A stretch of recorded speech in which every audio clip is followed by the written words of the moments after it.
বন্ধুরা, আজকে এমন একটা মন্দিরের বিষয়ে কথা বলবো যার ইতিহাস এখন মানুষের স্মৃতির আড়ালে হারিয়ে গেছে। হ্যাঁ, এটা হলো হুগলি জেলার গৌঘাট থানার অন্তর্গত বালিদেয়ানগঞ্জ অঞ্চলের মা রায়বাঘিনী মায়ের মন্দির।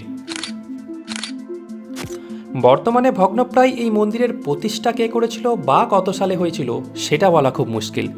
তবে বালিদিয়ানগঞ্জের ইতিহাস যে একসময় খুবই সমৃদ্ধ ছিল তা আশেপাশের ভগ্নপ্রায় জমিদার বাড়ি এবং অসংখ্য ভেঙে পড়া মন্দির দেখলেই বোঝা যায়। তবে স্থানীয় সাধারণ মানুষের বিশ্বাস এখনও অটুট আছে, আর তাই তো প্রতি বছর দোল পূর্ণিমার পরে পঞ্চম দোল উপলক্ষে এক বিশেষ হরিনাম সংকীর্তনের আয়োজন হয়।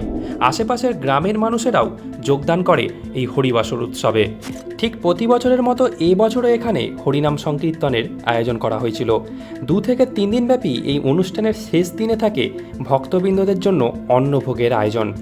প্রায় 5,000 থেকে 6,000 মানুষের অন্নভোগের আয়োজনের জন্য তো প্রস্তুতি লাগেই, তাই ঠিক আগের দিনের রাত থেকেই শুরু হয়ে যায় তোড়জোড়। কমিটির প্রত্যেকটা সদস্যই নিজেদেরকে সম্পূর্ণরূপে নিমজ্জিত করেন নরনারায়ণ সেবার জন্য।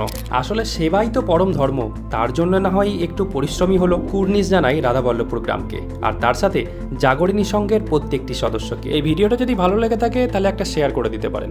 কে জানে, আপনার একটা শেয়ারে যদি কারো জীবন বদলে যায়। ভালো থাকবেন।